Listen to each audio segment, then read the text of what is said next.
Thank you for having me here. It's an honor. What comes to mind immediately is I had a phenomenal professor when I was pursuing my MBA here at Lundquist, who educated us on the difference between a 20th century leader and a 21st century leader. Now, I wasn't even aware there was a difference. I was raised to keep things very separate, personal and professional. What I didn't realize is some of the challenges I had as a new leader in my career where I was stuck in 20th century leadership style.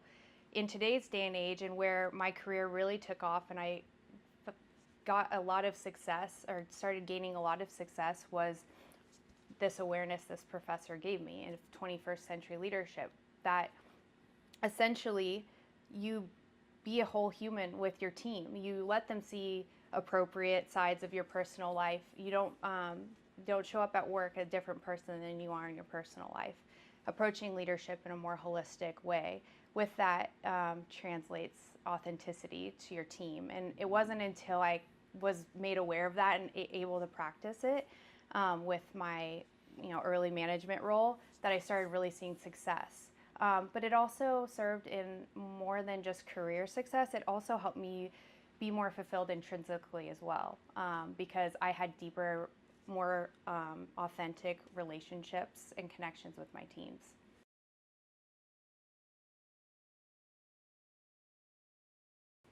Networking is extremely important at all stages of your career, whether you're seasoned and at the height of your career and achieve the most success you can aspire to, all the way to in the early days. There's no such thing as a Rolodex that's too large and too diverse. And I have found that people that I've met 10 years ago or 15 years ago in my career are still connections that are of value today. And most of them I could never have foreseen. And it's just been amazing to me to be able to circle back with those people and be able to work with them in new creative ways. So I would say extremely important. You can never start too early, and I would just always remain open to people regardless of if maybe you're in maybe mid-management and they might be entering the workforce, or vice versa. Everyone has value and potential to work with. Anytime I come across a UO alumni, even if we don't have a connection, it's always an open door. Has been my experience when I reach out to them on LinkedIn or in different settings. Maybe there's an in-person networking, but very much so on LinkedIn. So that's an easy one, right? Go find all the alumni and current students you can and connect with them on LinkedIn immediately.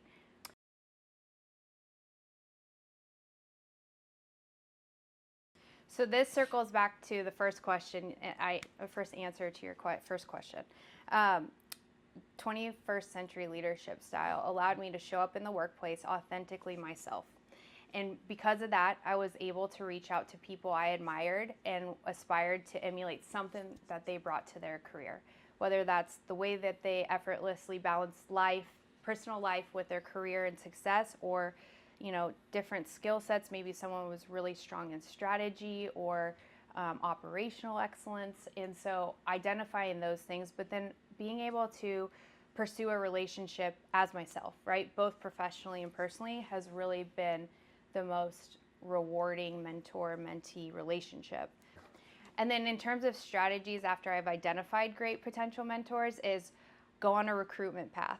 You are recruiting them. They are not recruiting you. I think I've had one great mentor who tracked in on me, and it was at a tough transitional point in my career, but that's rare.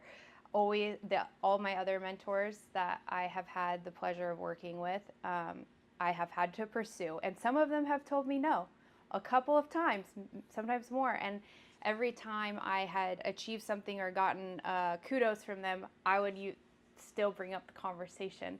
I'm laughing because this is a real example of this is why I'd be a great mentee for you with every success. And so have that confidence to recruit them as your mentor and be persistent, appropriately so. You don't want to be overbearing, but find ways to circle back on the opportunity for sure. Yeah. And then one other, I won't call it a strategy, but something that's really been great over the years. I can't believe I've been in the workforce 15 years, but over the last 15 years of my career, that has kept me in touch with people in a personal, consistent way is on my calendar, I put reminders of birthdays or other important anniversaries that they've shared with me over time, just that really personal touch. And I always make an effort to either text or email them. I always err towards text first, but then email if that's the relationship you have, or a LinkedIn message, and make it personal. Let them know you really care about them and are thinking of them. And that way, say you have an opportunity that arises 4 or 5 years after you worked with them last, it's not that you haven't had contact, it's that you've been able to maintain a consistent interaction with them. Well, people always remember how you make them feel. I think that's something that we've all heard, especially in our management courses and when you talk about leadership. And why I don't call that a strategy and I can't claim it as my own is I've learned it through observation, but also on the receiving end. And how do I want these people that I value and respect to know that I feel that way about them? I care deeply. And so that's just one small thing that I've carried with me, and it's been great for a lot of different reasons.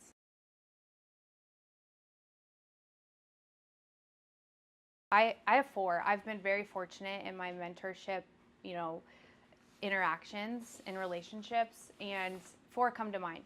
2 were great, and 2 are extraordinary. Now, what transcends between the 2? The 2 were great.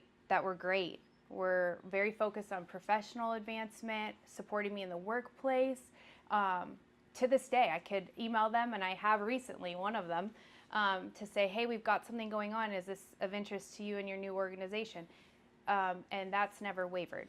Now, the difference between the 2 that I've identified as great and the 2 that are extraordinary, the 2 that are extraordinary transcended into personal support as well. So as I evolve as an individual, both professionally and personally, I've gone through different, a marriage, becoming a mother, different stages of personal life that they've supported me through just as equally as professional. And that's what I would say the difference between extraordinary and great, both valuable, is. And in reverse, right? So one of the extraordinary I've been able to reach out to recently as a new mom in returning to my work after being on leave. I got some great advice on how to navigate successfully re-entry and balancing everything, and to be vulnerable in a safe place from someone I really admire that's walked through it before me is priceless, truly. You can't buy that. And I would say just, you don't force it either. The ones that transcend to personal and are excellent, those grow organically over time. They typically start professional, but they will, they evolve. Day one isn't like, oh yeah, you're going to take me under your wing. Let's talk about, my life at home and how can I manage that better with my work. It grows, and it's both sides, right? It's two-sided street. It's not just their comfort level, it's yours as well.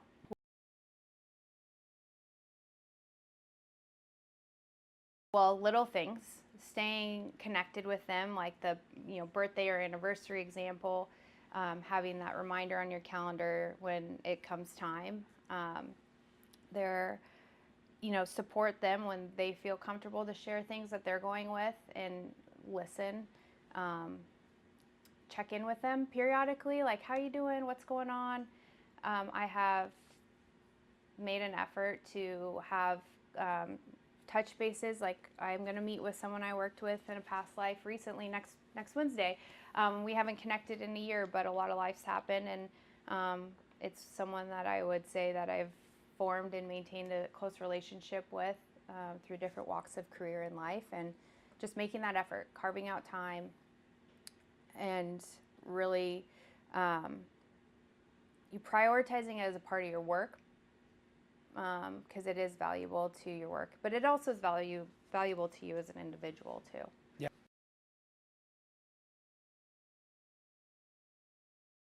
Thank you. I do. And this is a little bit off the beaten path from the topics we covered primarily today, but it's one that's important.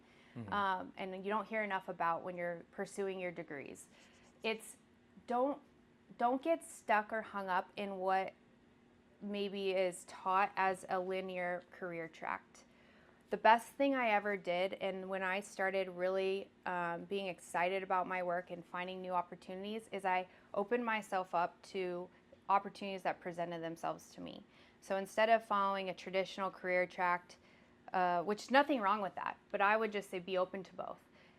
So instead of maybe a traditional strategy career track, for example, I opened myself up to unique opportunities. And fast forward 15 years, I actually have unique value that I offer to organizations I choose to work for because I have such diverse, eclectic experience.